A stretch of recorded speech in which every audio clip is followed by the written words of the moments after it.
আইনজীবী থেকে ইঞ্জিনিয়ার এমনকি খেলোয়াড় আরজি করে নির্যাতিতার বিচারের দাবিতে পথে সবাই।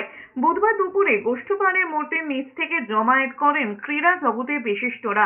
ময়দানের একসময় দিকপাল ফুটবলার গৌতম সরকার, দেবজিৎ ঘোষ, মনোরঞ্জন ভট্টাচার্যরা।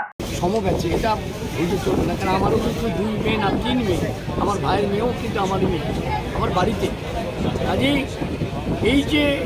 এই নারকীয় পাশবিক একটা এত জঘন্য অপরাধ আমরা কিন্তু এর আগে শুনি কোনো সরকারি হসপিটালে, এরকম ডাক্তার হসপিটালে এরকম ঘটনা আমার জানা নেই।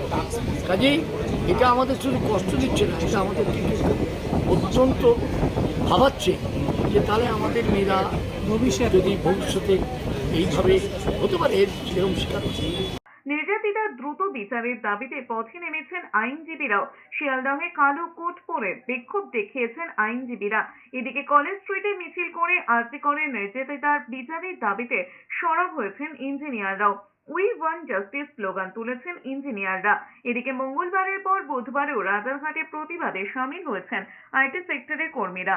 আমরা রোজই অফিসে আসি, নাইট শিফট করি, আমরা এরকমটা মেনে নিতে পারছি না। ল চেঞ্জ করা উচিত, যারা অপরাধ করছে এই অপরাধীদের কঠিন থেকে কঠিনতর সাজা উচিত।